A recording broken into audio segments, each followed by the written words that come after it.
आज फिर हम परसेंटेज के बारे में पढ़ेंगे।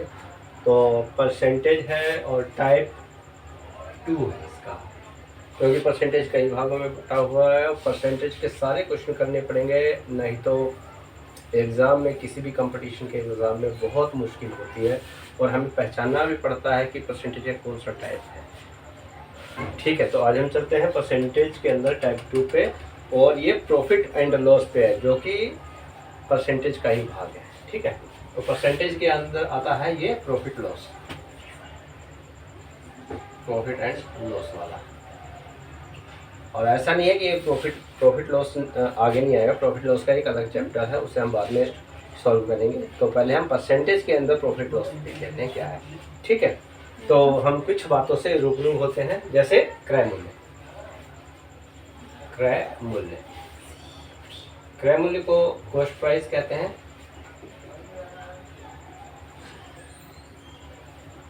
सीपीवी कहते हैं। ठीक है, दूसरा है विक्रय मूल्य। विक्रय मूल्य जिसे हम सेलिंग प्राइस कहेंगे, सेलिंग प्राइस जिसे हम एसपीवी कहेंगे। ठीक है, तीसरा है लाभ। लाभ की अगर हम बात करें तो इसे हम प्रॉफिट कहेंगे, कई लोग का मानना है इसे गेन भी कहा जाता है, प्रॉफिट और गेन दोनों कह सकते हैं इसे। तो प्रॉफिट हमें होता कब है? प्रॉफिट हमें होता है जब कोई चीज़ हम कम पैसे में खरीद कर ज़्यादा पैसे में बेच देते हैं, तो उसे हम प्रॉफिट कहते हैं। ठीक है, यानी प्रॉफिट जब ही होगा जब हमारा विक्रय मूल्य बड़ा होगा, यानी कि क्रय मूल्य से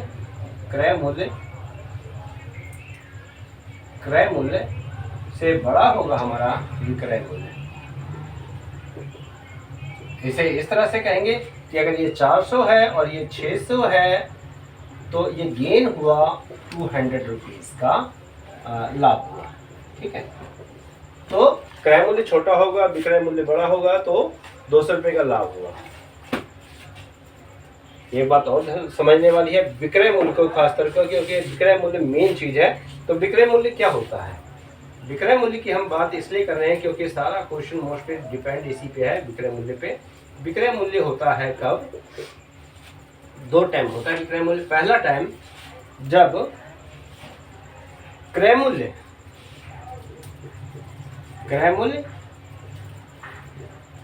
जमा में लाभ, यानी क्रय मूल्य में अगर इस लाभ को जोड़ दें, 400 प्लस में 200 तो निकल के आता है 600, और 600 क्या है? ये विक्रय मूल्य। यानी 400 खरीदा और 200 रुपये का लाभ लिया, तो 600 रुपये में बेच रहे, तब जाके विक्रय मूल्य निकल रहा है। ये खरीद हुआ अपना, यानी क्रय मूल्य हुआ, और ये लाभ है। तो क्रय मूल्य जमा लाभ बराबर क्या निकल के आता है? विक्रय मूल्य। कौन सी स्थिति में? जब लाभ हो रहा। ठीक है, उसी प्रकार से एक विक्रय मूल्य और है, उसकी हम बात करेंगे विक्रय मूल्य की। तो विक्रय मूल्य कब निकलेगा? जब क्रय मूल्य है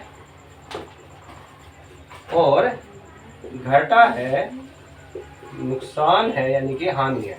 विक्रय मूल्य तब निकलेगा जब हम खरीद में अगर हानि घटा देते हैं। जैसे कि 400 है, ठीक है, जैसे फिर एक एग्जांपल ले लेते हैं, क्रय मूल्य है और ये यहाँ पे क्रय मूल्य बड़ा होगा और ये विक्रय मूल्य है, तो निकलेगा क्या?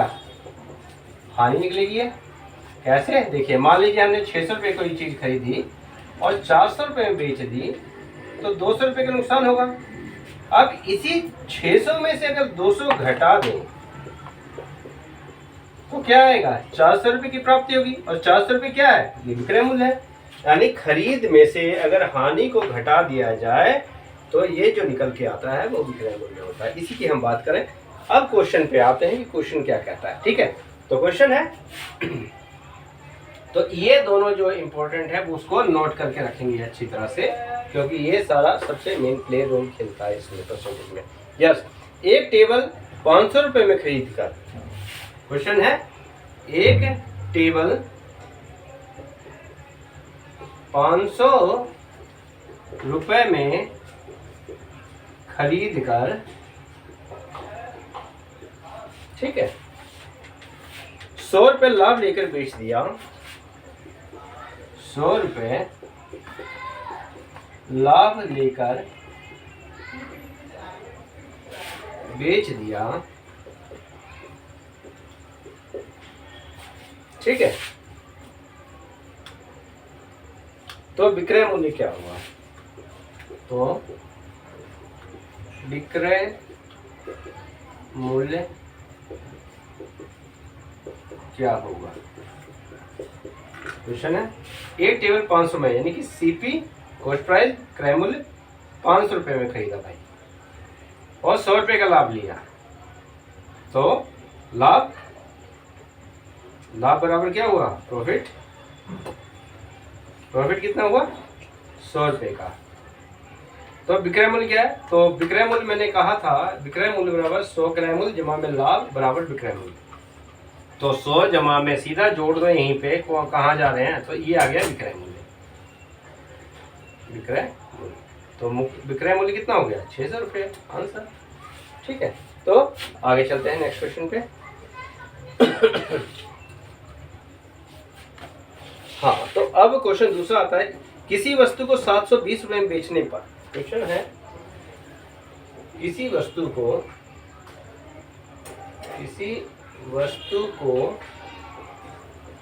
720 रुपए में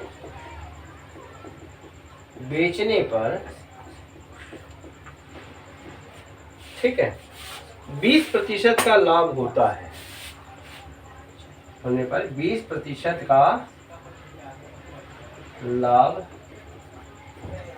होता है, ठीक है, तो सीपी क्या होगा? तो सीपी बोले तो क्रय मूल्य क्या होगा? क्रय मूल्य सीपी को कहते हैं, ठीक है, मूल्य क्या होगा? क्वेश्चन है, कहते हैं किसी वस्तु को 720 रुपए में बेचने पर, बोले तो बेचना मतलब एसपी सेलिंग प्राइस कितना हो गया? 720। 20% का लाभ होता है, बोले तो प्रॉफिट इक्वल टू 20%। सीपी निकालना है, क्या होगा? बहुत आसान है, कहीं कोई दिक्कत ही नहीं है, क्योंकि हम जानते हैं कि सीपी ऑलवेज 100% होता है। नोट रखेंगे सारी चीजें, सीपी हमेशा 100% होगा। तो हमारा एसपी का फार्मूला भी मैंने क्या समझाया था? एसपी बराबर क्या होता है? सीपी प्लस प्रॉफिट, है ना। सीपी कितना है? 100%, और प्रॉफिट कितना दे रखा है? 20% प्लस में 20। तो एसपी कितना हो गया? 100 जमा में 20% बराबर में 120%। प्रतिशत में निकल गया एसपी, तो हम खत्म है। यानी कि यहाँ पे हम लिखेंगे एसपी इक्वल टू एसपी कितना है? 120% इक्वल टू 720, यानी 120% बराबर 720। निकालना क्या है? क्रय मूल्य कितना होता है? 100%। काम खत्म है। 100% बराबर में 720 बटे में 120 गुना में 100, 12 एकम 12, 12 छिक 72 इसकल टू 6 गुना में 100 इसकल टू 600। तो सीपी कितना आ गया? 600। प्रॉफिट की बात करें तो प्रॉफिट कितना है इसका? भाई 600 है, मैंने अभी बताया था। 600 जो है क्या है? ये 100% है ना। इसका अगर हम 10% की बात करें ऐसे तो ये 60 है। 60 गुना में 2 बराबर में 120, तो कितना हो गया प्रॉफिट परसेंट? प्रॉफिट परसेंट 20%, यानी कि 120। ये रहा 600 और 120 बराबर 700। हो गया क्लियर? ठीक है, तो ये क्वेश्चन क्लियर है। हाँ, अब अगला क्वेश्चन है इसी का, किसी वस्तु को 600 रुपए में बेचने पर 33.1/3% की हानि होती है, तो क्रय मूल्य क्या होगा? तो लिखते हैं इसका फटाफट। किसी वस्तु को 600 रुपए में बेचने पर, यानी कि एसपी बराबर कितना है? 600। हानि कितनी? लॉस 33.1/3%। CP बराबर क्वेश्चन मार्क। क्वेश्चन अच्छा है काफी। तो हम चलते हैं पहले इसके फॉर्म में। SP 600 है, CP हमेशा 100% होती है। अगर हम उसकी बात करेंगे, यहाँ लिखते हैं, यहाँ पे CP ऑलवेज है जो 100% होती है, 100%, और भिन्न में मान होता है 1। ठीक है, तो हानि हो रही है तो CP में से घटाएंगे, यानी कि SP का ये फार्मूला बताया था, CP माइनस में लॉस है ना, तो SP आ जाएगा। तो यहाँ पे SP 600 है। चलो हम बात करते हैं आगे। हमने CP यहाँ पे 100% की जगह, और इस 33.1/3% का मान भिन्न में 1/3 होता है। हम दोनों तरीके से लेके चलते हैं। एक 100% माइनस में 33.1/3%, इसको घटाएंगे तो हमारे पास आएगा 66.2/3%। ठीक है, जिसका, और यहाँ पे अगर हम बात करें तो एक 100% का भिन्न में मान 1 है, 33.1/3 का मान भिन्न में 1/3 होगा। इसमें से घटाएंगे तो क्या आएगा, 3 माइनस में 1 बराबर 2/3। ठीक है, और इधर भी 66.2/3 का मान होगा 2/3। ये हमने मान की बात करी है। ठीक है, तो बचेगा कितना, यानी 600, यानी कि 100% की अगर हम बात करें, 100% तो है ही नहीं भाई ये, क्योंकि ये नुकसान में चल रहा है।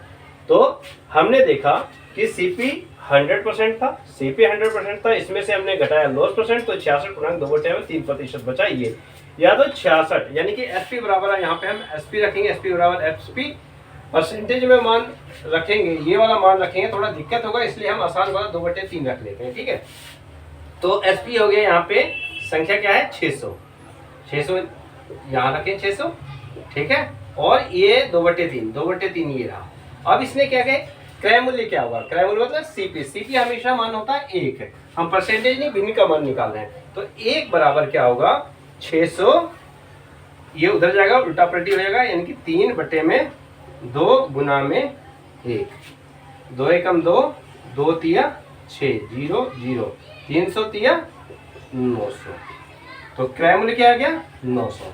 तो CP बराबर 900। और सिर्फ अगर लॉस की हम बात कर लें तो क्या आएगा, लॉस, इसी में से घटा के देख लेते हैं, टोटल कितना हो गया, CP यानी क्रय मूल्य 900 का अगर 3 करेंगे, जो कि इसका नुकसान हुआ है, तो 3 एकम 3, 3 तिया 9, यानी 3, ये हो गया। अब 900 में से 300 घटाएंगे तो कितना आएगा, 600, और 600 ये रहा आपका SP। ठीक है ना, तो ये जो बचा है वो परसेंटेज में इसका 66.2/3% है, जो कि इसका ये निकल गया है। ठीक है, हाँ, अगला क्वेश्चन है। अब अगर हम बात करें, किसी वस्तु को 500 रुपए में खरीद कर 25% लाभ लेकर बेच दिया जाए तो कितना विक्रय मूल्य होगा। ठीक है, तो किसी वस्तु को 500 में खरीद कर, यानी कि CP कितना है, CP बराबर 500, और CP कितना होता है हमेशा 100%। ठीक है, और 25% लाभ लेकर के बेचता है तो कितना पैसा उसे प्राप्त होगा। तो हम बात करेंगे यहाँ पे 100% बराबर 500, तो ये क्या है, ये भी CP है, और ये बराबर में ये भी CP है, CP बराबर CP रखा। तो 100% बराबर 500, 25% लाभ लेना है, तो 100% जमा में 25% बराबर 500। इसे हम ऐसे लिख सकते हैं, 125% हमें जो निकालना है, तो कैसे निकालेंगे, 500 बराबर में था तो 100 आ जाएगा नीचे, और गुना में 125 आ जाएगा साइड में, 2 0 से 2 0, 125 पंजे 625, और ये आंसर। तो 625 रुपये में उसे बेचना होगा, यानी कि उतने की विक्रय मूल्य होगा। ठीक है, अगला क्वेश्चन चलते हैं। हाँ, तो क्वेश्चन है अगला टाइप 2 का ही, यदि किसी वस्तु को 320 रुपये में बेचने पर, ठीक है, SP हो गया 320 रुपये, क्रय मूल्य के 7/9 भाग का लाभ होता है। क्रय मूल्य का कितना, 7/9 भाग का लाभ उसे मिलता है, तो वस्तु का क्रय मूल्य ही बताना है। तो SP यहाँ पे हम बात करें, SP कितना हो गया, 320 रुपये, है ना,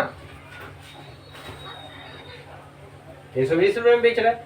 क्रय मूल्य का 7/9 भाग का लाभ हो रहा है, तो क्रय मूल्य का कितना मिल रहा है भाई, क्रय मूल्य का 7/9 भाग, तो क्रय मूल्य कितना होता है 1 और जमा में 7/9। ठीक है, तो बराबर में 320। ठीक है, इस तरह से होगा, लेकिन इसको उल्टा चेंज कर देंगे हम। ठीक है, तो इसको हम इधर ना लिख करके इसे बराबर में 320 इधर कर देते हैं, क्योंकि हमें जो निकालना होता है वो हम आगे रखते हैं। तो इसे कहेंगे 7 9, यहाँ पे रहे एलसीएम लेंगे तो कितना होगा 9 एकम 9, 9 जमा में 7 16, 16/9 बराबर में 320। क्रय मूल्य कितना होता है, क्रय मूल्य 100% होता है, भिन्न में मान 1 होता है, तो 1 बराबर कितना आएगा, 1 बराबर 320 गुना में 9/16, 16 एकम 16, 16 दूनी 32, 20 निम 100, 9 दूनी 18, 180। तो क्या हो गया ये सीपी कितना हो गया, सीपी बराबर 180। अगला क्वेश्चन अगर हम बात करें इसी टाइप के ऊपर, तो क्वेश्चन है किसी वस्तु को 720 रुपए में बेचने पर एसपी बराबर 720, 20% का लाभ होता है। तो एसपी मतलब 20% का लाभ होता है, यानी कि अगर हम बात करें तो 100% तो सीपी हो जाएगा, जमा में जो भी आएगा प्रॉफिट होगा, तब जाकर के हमारा सीपी एसपी निकलेगा, है ना। तो 100% जमा में 20% है ना, तो ये आगे कितना एसपी 120% है। ओके, तो 20% का लाभ होता है, तो यानी कि हम यहाँ पे लिख सकते हैं प्रॉफिट इक्वल टू, संख्या में नहीं पता लेकिन परसेंटेज में पता है, इसलिए 20%, इसको हटा देते हैं। ठीक है, एसपी बराबर 70 और प्रॉफिट बराबर 20%। यदि उसे 30% लाभ पर बेचा जाता, अगर ये प्रॉफिट जो है 20 की जगह अगर 30% होता तो विक्रय मूल्य क्या होगा। तो एसपी बताना है कि ये जो एसपी 720 था वो अगला कितना होगा अगर 30%, ये 20% पे तो इतना है, 20% पे तो 720 है, तो 30% पे क्या होगा, है ना। तो चलते हैं करते हैं, क्वेश्चन समझना जरूरी है। तो एसपी बराबर एसपी कितना था हमारा, एसपी हमारा सीपी जमा में प्रॉफिट, है ना। तो सीपी हमेशा 100% होता है, प्रॉफिट हमेशा ये जो था प्रॉफिट हमारा कितना निकल गया है 20%, तो ये आगे कितना 120%, 120% बराबर कितना था 720। तो बस काम खत्म है यहाँ पे, यानी कि 120% बराबर में 720 हमें निकालना है कितना 30 पे, यानी कि 130% पे निकालना है। तो 130% पे हमें मिलेगा 720 बटे में 120 इंटू में 130, 12 एकम 12, 12 छिक 72 और 13 छिक 78, यानी कि 780 रुपए, यानी कि ये 780 रुपए पर इसे बेचेगा तो 30% का लाभ होगा। ठीक है, अगला क्वेश्चन है यदि किसी वस्तु को 270 रुपए में बेचा जाता, एसपी बोले तो 270, तो 10% की हानि होती, यानी कि लॉस होता 10%, संख्या नहीं पता परसेंटेज पता है 10%। तो एसपी का एक वो फार्मूला हम बात करेंगे सीपी माइनस लॉस। तो सीपी हमेशा 100% होता है, लॉस हुआ यहाँ पे 10%, यानी कि एसपी निकल के है 90%। 90% पे ये बात हुई 270 की, यानी कि 90% बराबर में 270। यदि वो 20% लाभ कमाना चाहे, लाभ कैसे होगा, लाभ का तरीका यह है एसपी बराबर में सीपी जमा में प्रॉफिट, है ना। तो सीपी कितना है 100% और प्रॉफिट कितना कमाना चाहे 20%, तो 20% इसमें जोड़ देंगे तो कितना आएगा, ये आ गया 120%, यानी 120% लाभ है तो 120% पे निकालना होगा। तो 120% इक्वल टू 270/90 इंटू व्हाट, जो निकालते हैं वो 120, 9 एक कम 9, 9 तिया 27 और 12 तिया 36 इक्वल टू 360। यस, यानी कि उसे अगर 20% का लाभ कमाना हो, यानी प्रॉफिट कमाना हो 20% का, तो उसे बेचना होगा 360 रुपए में। This is the answer, that's it. अगला क्वेश्चन की हम बात करें तो हम लेते हैं, यदि किसी भिन्न के अंश को 60% बढ़ा दिया जाए और हर को 10% घटा दिया जाए तो भिन्न का मान 4/3 हो जाता है, तो मूल भिन्न बताइए। तो माना मूल भिन्न बराबर x/y है, भिन्न x/y। तो ये x/y हुआ, ठीक है। अंश को 60% बढ़ा दिया, अंश बोलते तो न्यूमरेटर इंक्रीज 60%, गुना में 100 जमा में 60 बराबर 160, ठीक है। और हर को 10% घटा दिया जाए, बढ़ा दिया 160 कैसे है, 100% हुआ जिसमें से 60% बढ़ा दिया जाए तो आ गया 160। और हर को बोले तो डिनोमिनेटर को 10% घटा दें तो 100% माइनस में 10% अगर हम घटा दें, ठीक है। ये बढ़ा दिया तो 160 आ गया, ये घटा दिया तो 90% आ गया ना, तो ये आ गया 90। ओके, दिया जाए तो भिन्न का मान 4/3 हो जाए, तो 4/3 हो गया। बस निकाल दो यहीं से इसका। तो x/y बराबर 4/3 गुना ऐसे ले जाओ इसको और यहाँ से गुना करो, ये हो गया 90 और ये हो गया 160। 1 0 से 1 0, 4 एकम 4, 4 चक 16, 3 एकम 3, 3 तिया 9। तो x का मान हो गया कितना, x/y का मान हो गया, x/y का मान हो गया 3 एकम 3 और 4 एकम 4, यानी कि 3/4। ये आंसर हो गया। दूसरा क्वेश्चन है, ये सारे एग्जाम में आते हुए हैं और आए हुए भी हैं, ध्यान से देखने पर ये ऐसे ही क्वेश्चन सारे के सारे आते हैं। तो चलते हैं आगे क्वेश्चन में। दो संख्याएं तीसरी संख्या से क्रमशः 32% तथा 44% अधिक है, तो दूसरी संख्या तीसरी संख्या से कितने प्रतिशत अधिक है ना। तो हम बात करते हैं इस तरह से, दो संख्याएं तीसरी संख्या से, मान लिया संख्या बराबर पहली, दूसरी, तीसरी। पहली है 100%, दूसरी भी 100% है, तीसरी भी 100% है, ठीक है। दो संख्याएं तीसरी से 32% और 44% अधिक है, तो ये आ गया कितना, ये आ गया 132%, ये 144% और ये 100% है ना। तो दो संख्या तीसरी संख्या से 32% तो 44% अधिक है, दूसरी संख्या तीसरी संख्या से कितना प्रतिशत अधिक है, दूसरी संख्या तीसरी संख्या से कितना प्रतिशत अधिक है। अधिक या कम हमेशा अंतर होगा, तो 144% माइनस में 132%, अगर हम घटाएंगे तो कितना आएगा, 32 10 42 2, यानी कि 12%। डिफरेंस कितना आ गया, 12%, है ना। तो दूसरी संख्या, ठीक है, दूसरी संख्या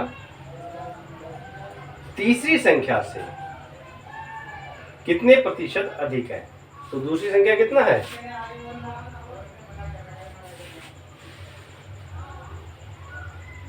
दूसरी संख्या 144, दूसरी संख्या तीसरी संख्या से कितना प्रतिशत अधिक है, अधिक है, अधिक या मतलब कम या अंतर। तो दूसरी संख्या तीसरी से ये हमने पहले दूसरी है क्या, हमें तीसरे से लेना है, तो हम इसको थोड़ा सा बैक कर लेते हैं। दूसरी संख्या तीसरी संख्या से, तो दूसरी कितना है 144 और तीसरी कितना है 100। 144% माइनस में 100, तो कितना आ गया 44%, है ना। तो दूसरी संख्या तीसरी संख्या से कितना प्रतिशत अधिक है, अधिक या अंतर हो गया 44, 44 बटे में कितना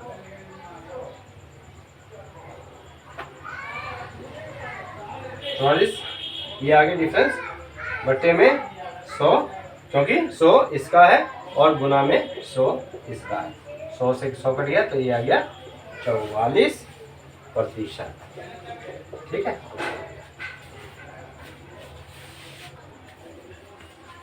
अगला और लास्ट क्वेश्चन है दूसरे टाइप का। यदि दो संख्याएं तीसरी से क्रमशः 20% तथा 50% अधिक है, तो हम पहले चलेंगे पहली संख्या, दूसरी संख्या, तीसरी संख्या और तीनों को 100% मानेंगे।